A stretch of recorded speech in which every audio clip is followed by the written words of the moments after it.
Hello everyone. Welcome to IAS Cafe. My name is Priyanka. Today we will be discussing about the structure and the composition of the atmosphere from chapter 8 of your Geography NCERT class 11, being the part of the climatology series which we have started on our channel, and this is the lecture number 3. Two lectures are already provided to all the students on our channel at the rate IAS Cafe. And those lectures are with respect to the basics of the climatology, which we will be using in the further chapters of NCERT. If you haven't seen those videos, first I am requesting all of you to see those videos because those basics will be useful for you in this video and in the upcoming videos as well. So now let us begin our discussion. And before starting the discussion, please subscribe our channel, like and share. Now, coming to our topic, first of all, the structure and the composition of the atmosphere. So how can we understand this? See, I have something to show you. For example, this Bluetooth. Okay, suppose this is a spherical structure, which is your Earth, and the air around this Earth. Okay, I hope you're understanding that this is your Earth, which is a spherical structure, a ball-like structure, and the blanket of the air around this is known as your atmosphere. All right. So what the NCERT is saying that 99% of the total mass of atmosphere is confined to a height of 32 kilometers from the Earth's surface. मतलब अगर ये अर्थ है और इसके चारों तरफ blanket of air है जिसको मैं एटमॉस्फेयर बोल रही हूँ, वो एटमॉस्फेयर का 99% जो है इस अर्थ सरफेस की 32 किलोमीटर तक जो है सीमित है.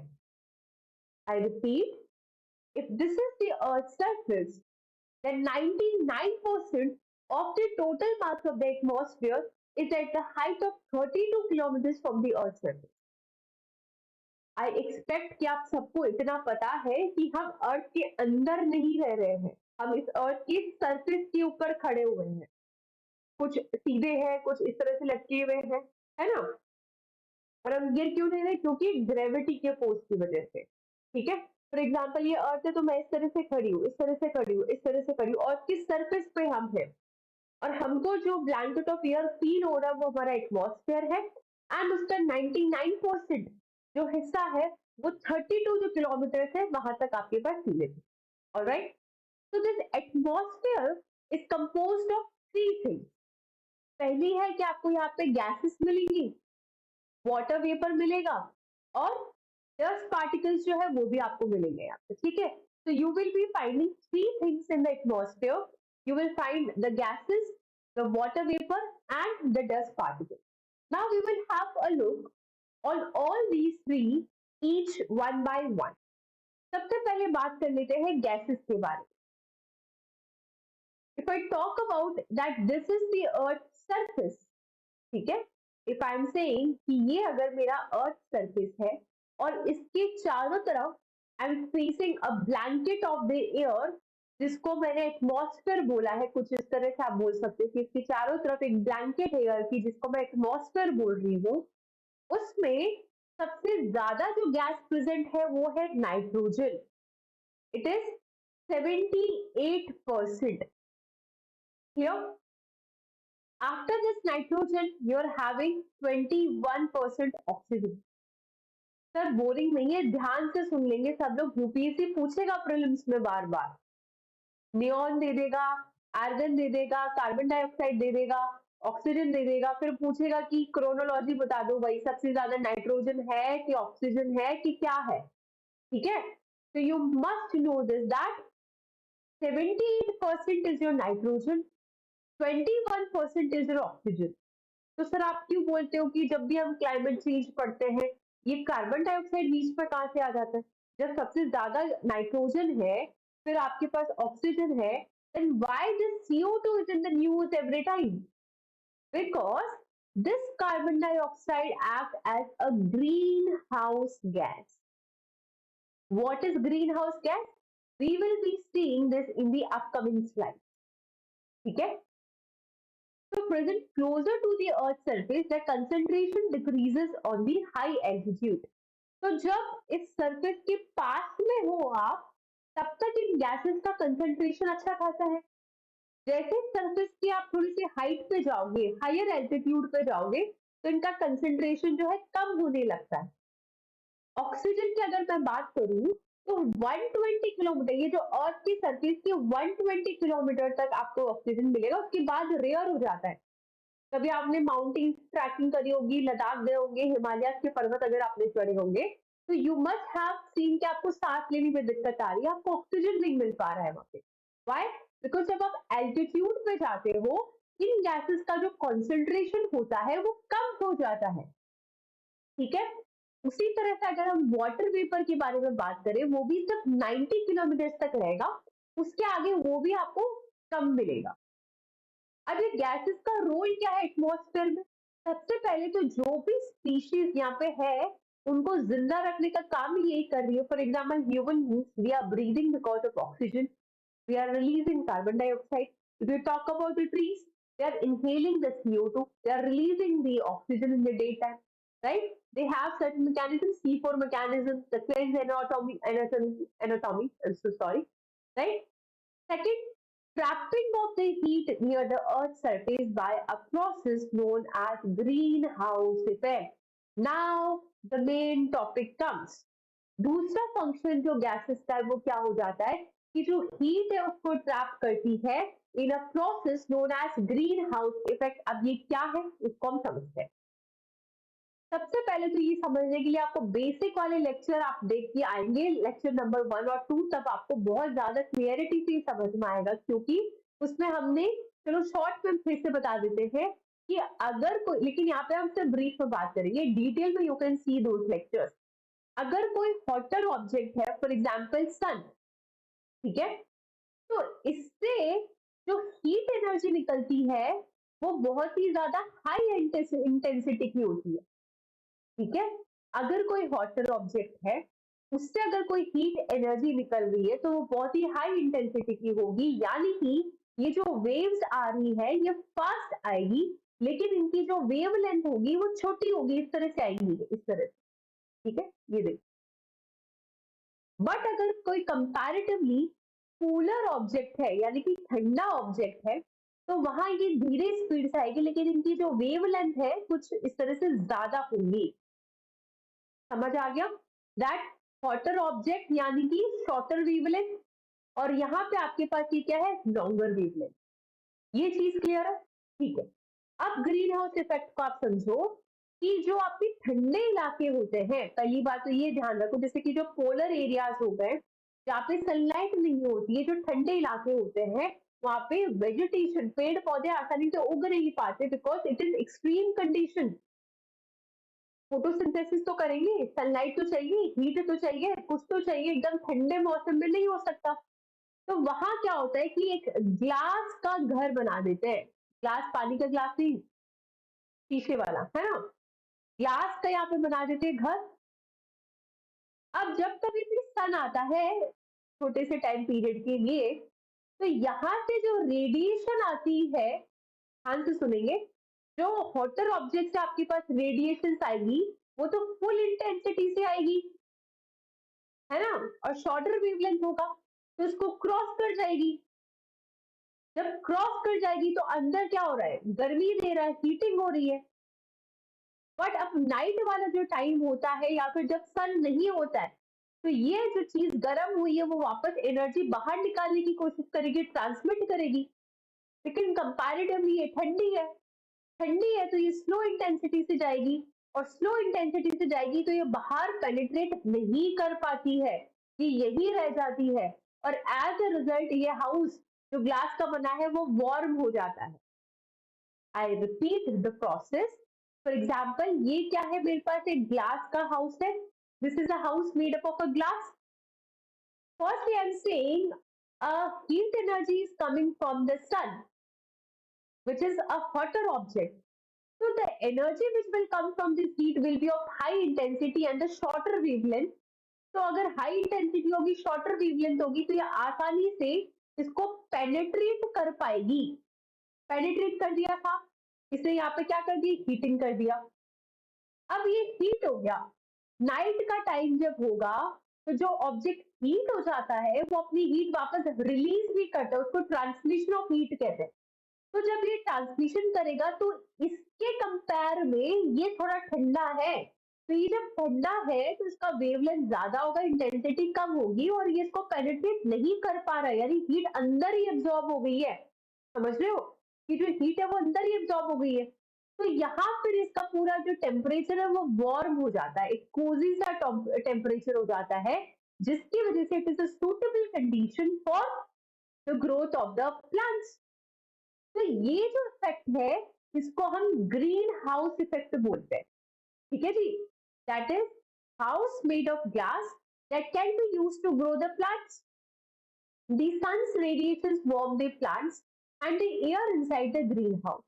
The heat trapped, ये देखो हीट अंदर ट्रैप हो गई है, can not escape out and warm the greenhouse. अब क्यों नहीं escape हो पा रही, इसका रीजन हमें पता है, अभी अभी हमने देखा है, right? Because it has the low intensity of the transmission of the heat as it is coming from a colder object comparatively.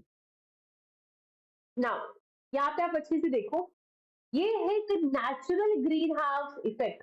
ये अर्थ है, मैं थोड़ा कलर डार्क ले लेती हूँ, आपको अच्छे से दिखेगा। This is your earth surface. ये आपको क्या दिख रहा है, एटमॉस्फेयर दिख रहा है जहाँ पे ब्लैंकेट ऑफ एयर्स होती है।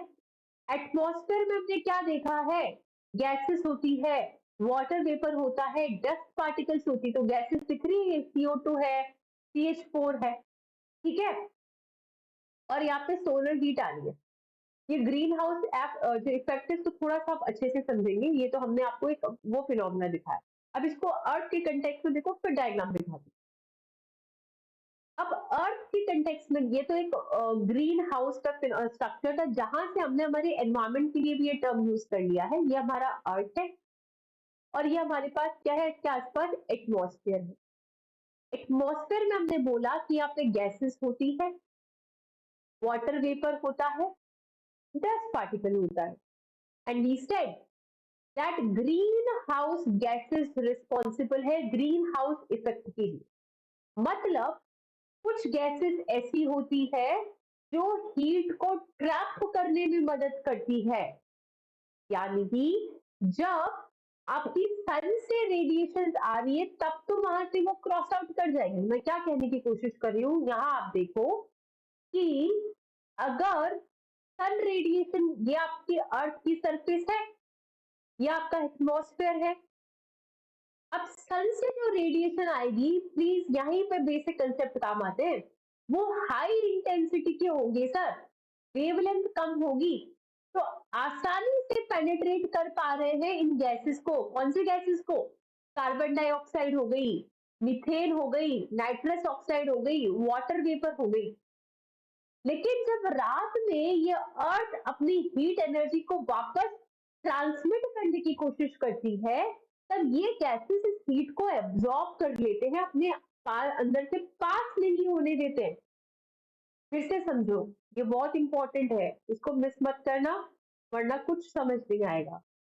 मैं कह रही हूँ कि कुछ गैसेस है, जैसे कि कार्बन डाइऑक्साइड हो गया, मीथेन हो गया, नाइट्रस ऑक्साइड हो गया, या फिर आपके पास वाटर वेपर हो गया, ये काम करती है ग्रीन हाउस गैसेस की तरह, जो कि एटमॉस्फेयर में प्रेजेंट होती है। अब सन रेज से जो हीट आती है वो हाई इंटेंसिटी की होती है, इसकी वजह से यहाँ से पास हो जाती है, पेनिट्रेट कर लेती है, तो वो अर्थ का जो सरफेस है वहां पे पहुंच जाती है। लेकिन जब रात को अर्थ ठंडी होती है और उसको ट्रांसमिट करनी होती है, तब ये जब हीट वापस जाती है तो ये स्लो इंटेंसिटी की होती है और ये गैसेस से वो पेनिट्रेट नहीं कर पाती है, वो हीट यहीं तक सीमित हो जाती है। और ये रीजन है कि हमारा जो अर्थ है वो वार्म होता है, ठंडा नहीं हो पाता, which is a suitable condition for all the species on the earth. और ये फिनोमेना कहलाता है ग्रीन हाउस इफेक्ट। ठीक है, तो द डेफिनेशन क्या हो जाएगी ग्रीन हाउस गैसेस की, that those gases which absorb the infrared radiations and which create a greenhouse effect, उसको ग्रीन हाउस गैसेस बोलते हैं। जैसे CO2 है, मीथेन है, nitrous oxide, ozone, water vapour, ये है आपके पास प्राइमरी ग्रीन हाउस गैसेस। ठीक है ना, अब ये जो ग्रीन हाउस इफेक्ट है, ये तो एक नेचुरल फॉर्मेशन है ना, ये तो एक नेचुरल फॉर्मेशन है। लेकिन human enhanced green house effect का क्या मतलब होता है कि जब ये जो ग्रीन हाउस गैसेस है जो कि एब्जॉर्प्शन हीट ट्रैपिंग का काम कर रही है, नेचुरली हमारे लिए अच्छा है, बट ह्यूमन एक्टिविटीज की वजह से जब ग्रीन हाउस गैसेस का क्वांटिटी ज्यादा हो जाता है, ज्यादा हो गया तो ज्यादा हीट रैपिंग मतलब गर्मी बढ़ा देगा, हीटिंग ज्यादा कर देगा, वो अल्टीमेटली क्या होगा, ग्लोबल वार्मिंग करेगा। क्या करेगा, ग्लोबल वार्मिंग करेगा। और आपके पास जो ओजोन लेयर है जो कि स्ट्रेटोस्फीयर में प्रेजेंट होती है, इसको हम आगे देखेंगे, उसमें भी होल्ड करेगा, that is depletion, air pollution, acidification of the water body. और ये क्यों हो रहा है, फॉसिल फ्यूल के बर्निंग की वजह से। पेड़ काटोगे तो उसकी वजह से फार्मिंग है। अब डिफोरेस्टेशन से क्या होता है मैडम, डिफोरेस्टेशन का मतलब क्या है, पेड़ काटना। पेड़ क्या करता है, जैसे ह्यूमन बीइंग है, वो क्या करता है, ऑक्सीजन को अपनी बॉडी में लेता है, CO2 को रिलीज करता है। पेड़ उल्टा करते हैं, CO2 लेते हैं और ऑक्सीजन को रिलीज करते हैं। अगर आप पेड़ काट दोगे तो एनवायरमेंट में जो CO2 है वो पेड़ ले नहीं पा रहे, तो CO2 का कॉन्सेंट्रेशन बढ़ रहा है ना एनवायरमेंट में, तो it is increasing the green house effect. Now next is about your water vapour. देखो वाटर वेपर मेनली रिस्पॉन्सिबल है कि आपके पास जो भी क्लाइमेट से रिलेटेड फिनोमेना हो रहा है, बादल बन रहा है, बारिश आ रही है, साइक्लोन आ रहा है, आगे पढ़ेंगे हम इसके बारे में डिटेल में, ठीक है। और ये एटमॉस्फेयर के लोअर लेयर तक ही सीमित है। अगर आप इस पूरे वाटर वेपर को कंडेंस भी कर दो ना, तो भी सिर्फ 1 इंच की थिकनेस तक ये सराउंड करेगा। और 95% वाटर वेपर आपको सिर्फ 5 किलोमीटर तक ही मिलेगा। अब है next about the dust particles. Dust particles क्या होते हैं, these are the solid small particles जो कि अलग अलग सोर्सेस से आ सकते हैं, जैसे कि सी सॉल्ट है, द फाइन सॉइल है, स्मोक सूट है, एश, पोलन डस्ट एक्सेट्रा। जनरली ये लोअर लेयर्स में होते हैं, इनकी दो रोल है बहुत इंपॉर्टेंट। पहला, ये लाइट को स्कैटर करने का काम करते हैं। For example these are the dust particles, if light is coming तो they will scatter. Reflection, refraction, diffraction पढ़े होंगे आपने, ठीक है। दूसरा, हाइड्रोस्कोपिक न्यूक्लियाई की तरह ये काम करते हैं। अब हम आते हैं स्ट्रक्चर ऑफ द एटमॉस्फेयर। इसको समझने से पहले आप, मैं चाहती हूँ ये जो स्टार्टिंग वाली स्लाइड है आप उसको देख लीजिए, स्ट्रक्चर ऑफ द एटमॉस्फेयर, कि ये है आपके पास अर्थ। अब अलग अलग डेंसिटी और टेम्परेचर के हिसाब से हमने इसकी जो लेयर्स है उसको डिवाइड कर लिया। ये देखो आपके पास ट्रोपोस्फियर है, फिर यहाँ पे ट्रोपोस्फियर और स्ट्रेटोस्फियर के बीच में एक और लेयर होती है जिसको हम बोलते हैं स्ट्रेटोपोज, या आपके पास स्ट्रेटोस्फियर, मीजोस्फियर, थर्मोस्फियर और एग्जोस्फियर। इन्हीं के बारे में हम बात कर रहे हैं as a structure of the atmosphere. Clear है। पहला, देखो एटमॉस्फेयर में डेंसिटी अलग अलग जगह पे होगी, टेम्परेचर बदलता है, उस अकॉर्डिंग हम इनके लेयर्स को डिवाइड करते हैं। अगर हम इस पूरे अर्थ के बारे में बात करते हैं, और ये मैं ले लिया इक्वेटर, ठीक है, तो अर्थ के सरफेस के पास तो आपको डेंसिटी ज्यादा मिलेगी, क्योंकि मोस्टली जो गैसेस वाटर वेपर थे वो कहाँ थे, अर्थ के सरफेस के पास। जैसे आप दूर जाओगे तो डेंसिटी बदलेगी, तो डेंसिटी चेंज हो रही है तो उसके हिसाब से हमने लेयर्स बदले। कैसी कैसी लेयर्स है आपके पास, पहली है ट्रोपोस्फियर, फिर है स्ट्रेटोस्फियर, मीजोस्फियर, थर्मोस्फियर और एग्जोस्फियर। ठीक है। अब ट्रोपोस्फियर जो है अर्थ के सबसे लोवेस्ट लेयर है जिसकी हाइट 13 किलोमीटर होती है। अब इसमें भी डिफरेंसेस है। अगर आप इक्वेटर के पास देखोगे तो उसकी जो थिकनेस है वो 18 किलोमीटर है, पोल्स के पास 8 किलोमीटर है। ऐसे क्यों, क्योंकि इक्वेटर पे जो हीट है वो कन्वेक्शनल करंट की वजह से ट्रांसफर होती रहती है। अब कन्वेक्शनल करंट क्या है मैं नहीं बताऊंगी यहाँ पे, क्योंकि मैंने ये बेसिक क्लियर कर दिए लेक्चर 1 और लेक्चर 2 में, आप उनको जाके देखो, क्योंकि ये टर्म्स तो बार बार आएंगे, आप बार बार रिपीट नहीं कर सकती। You have to watch the basics जो है लेक्चर 1 और लेक्चर 2 इसका, और ताकि आप फिर यहाँ पे आओ। तो जितने भी क्लाइमेट के फिनोमेना हुए अब वेदर हुआ, साइक्लोन हुआ, जो कुछ भी होता है मोस्टली इसी ट्रोपोस्फेयर की लेयर में होता है। जितनी बायोलॉजिकल एक्टिविटी होती है वो यही होता है, ठीक है। और यहाँ पे क्या होता है, जो टेम्परेचर है इस लेयर में 1 डिग्री सेल्सियस जो है फॉर एवरी 165 मीटर हाइट वो बढ़ जाता है। अब ट्रोपोस्फियर से स्ट्रेटोस्फियर आप जब जाते हो दूसरी लेयर में, बीच में ट्रांजिशन जोन जो है उसको ट्रोपोपॉज बोलते हैं। यहाँ पे जो एयर टेम्परेचर होता है वो -80 डिग्री सेल्सियस होता है और मोस्टली कांस्टेंट मिलेगा आपको टेम्परेचर, ठीक है। अभी तक क्या देखा, आप एल्टीट्यूड पे जा रहे हो, जैसे आप हाइट पे जाते हो तो क्या होता है, टेम्परेचर घटता है, घट रहा है भाई। लेकिन स्ट्रेटोस्फेयर में क्या हो रहा है, टेम्परेचर कांस्टेंट है, बिल्कुल कांस्टेंट है। अब स्ट्रेटोस्फेयर में क्या होता है देखेंगे, ये क्या है, हाइट 50 किलोमीटर, और यहाँ पे आपको मिलेगी the ozone layer, very very important ozone layer. या आप एनवायरमेंट में मॉन्ट्रियल प्रोटोकॉल भी पढ़ोगे इसको लेके। ये क्या करती है भाई, ये जो सनलाइट आती है ना, हार्मफुल सनलाइट, उसको एब्जॉर्ब कर लेती है। तो जो ग्रीन हाउस गैस हो रहा है, अगर वो ओजोन लेयर में होल कर रहा है, मतलब यूवी रेडिएशन अब पास हो रही है, पेनिट्रेट हो पा रही है, वो एब्जॉर्ब नहीं कर रही, which is harmful for the earth. Mesosphere, इसकी हाइट 80 किलोमीटर तक होती है। यहाँ पे जो टेम्परेचर है फिर से डिक्रीज होना स्टार्ट, पहले वो कांस्टेंट था, फिर से डिक्रीज होना स्टार्ट हो रहा है। और इसके ऊपर वाली लेयर आयनोस्फीयर होती है, जो कि 80 से 400 किलोमीटर है। यहाँ पे आपको इलेक्ट्रिकली चार्ज पार्टिकल्स मिलते हैं, यानी कि ions.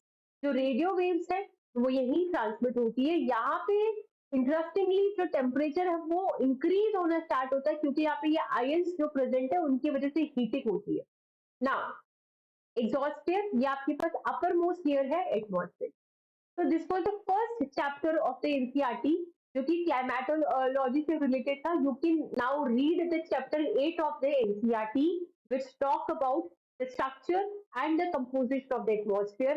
Any doubts you can write down in the comment section. Valuable feedback are always welcome. Thank you so much. Please subscribe the channel at the rate IS Cafe. My name is Priyanka.